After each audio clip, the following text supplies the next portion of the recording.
Agora, notem estes castiçais de ouro. Este azeite era derramado nestes castiçais. Agora, o azeite era o que se punha na lâmpada para queimar. Agora, Arão era seu dever acender estas lâmpadas, e estas lâmpadas tinham de ser acesas. Considerem isto agora. Vejam, mantenham-se reverentes e escutem. Estas lâmpadas tinham de ser acesas pelo fogo que Deus tinha acendido.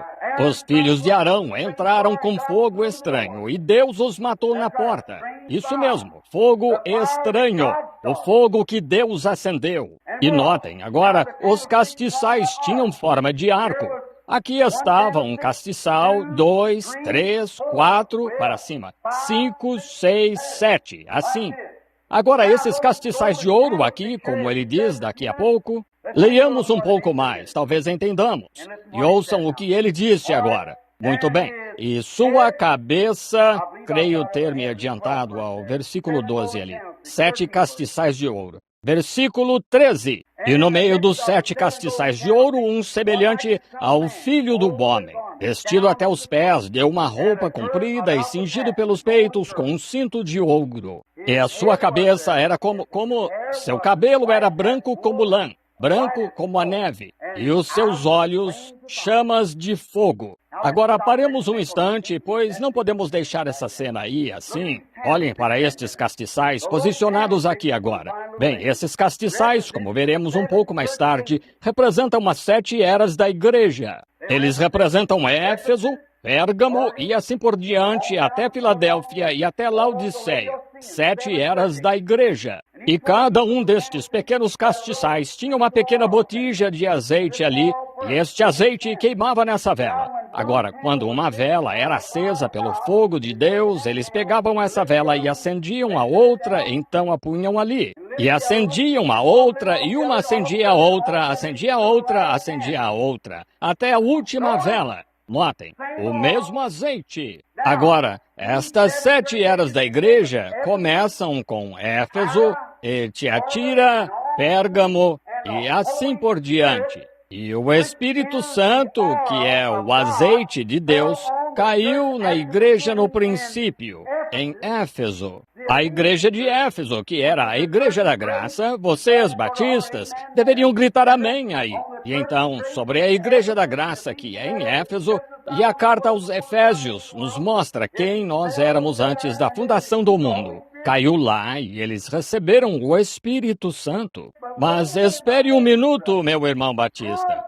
Como eles o receberam? Como eles o receberam? Unindo-se à igreja? Nunca. Eles o receberam pelo batismo do Espírito Santo.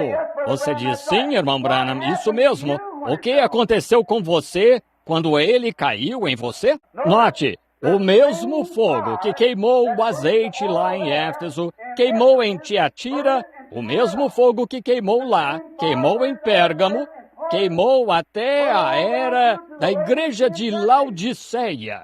O mesmo Espírito Santo, acendido pelo mesmo Deus, pelo mesmo fogo. E o fogo que caiu no Pentecostes acendeu a vela, a igreja, através de cada era até agora.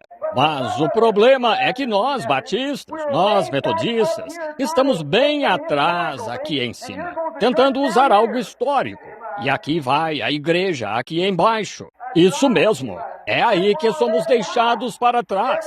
Toda a igreja, quando começou, não havia. Olhem para Lutero, na primeira reforma. Que reavivamento, Lutero. Olhem, tenho o livro dele em casa. Como aquele homem tremia sob o poder de Deus. Como ele cria na cura divina. Ele mesmo a aceitou. Cria no poder de Deus, a ponto de falar em línguas. Martinho Lutero. Isso mesmo. Martinho Lutero falou em línguas. E então veio a era seguinte, João Wesley. João Wesley fez o mesmo. Quando estava pregando, ele disse, que são estas palavras que murmuro, desconhecidas para mim? Isso mesmo, falando em línguas, cria na cura divina. E quando ele veio para os Estados Unidos, as igrejas aqui o trataram como tratam os santos roladores hoje. O expulsaram em igrejas. E eles pregavam o evangelho lá e caíam sob o poder de Deus, a ponto de, às vezes, ficarem deitados no chão a noite inteira. E o livro do próprio João Wesley, que tenho em casa agora, relata quando ele estava cavalgando certo dia, indo orar por uma mulher que estava doente, e o cavalo caiu e quebrou a perna. E ele desceu do cavalo e pegou uma botija de azeite e ungiu o cavalo com azeite e montou nele e foi embora. O mesmo fogo queimando lá. Mas vocês reduziram isso a uma forma ritualística de algo, e o Espírito Santo está avançando. Isso mesmo, isso mesmo. E na igreja metodista, há algo errado com eles, sabe? O livro deles dizia, estão tendo convulsões. E eles começavam a andar e se sacudiam e pulavam e agiam desse jeito.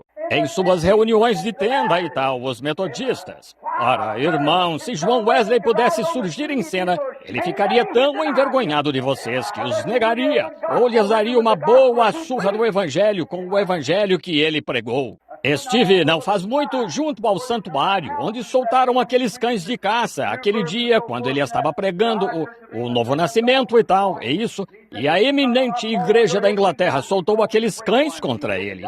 E ele disse, o sol não cairá 3 vezes sobre a cabeça de vocês, até que me chamem para orar por ele. E ele chamou e morreu. Isso mesmo, com certeza. É disso que precisamos hoje. Precisamos desse tipo de metodista. Precisamos de outro batista, como João Smith, que ficava no quarto e agonizava com Deus e orava a noite inteira, a ponto dos seus olhos estarem tão inchados pela manhã que sua esposa o guiava à mesa para comer. Oh, o que fazemos hoje? Ficamos na esquina, com um cigarro na boca, sendo diácono na igreja, e vamos, e agimos assim, ao cinema, e assistimos televisão a noite toda e faltamos à igreja. Fumamos, bebemos, jogamos, participamos de corridas de cavalo e nos chamamos de batistas. Tudo bobagem! O que precisamos hoje é de outro reavivamento do Espírito Santo, a antiga, enviado por Deus. Amém! Não quero dizer, não estou tentando deixá-lo irritado, sei que não está irritado, mas, irmão, essa é a verdade. Estou tentando lhes explicar o conceito. É a verdade, é do que precisamos. Muito bem.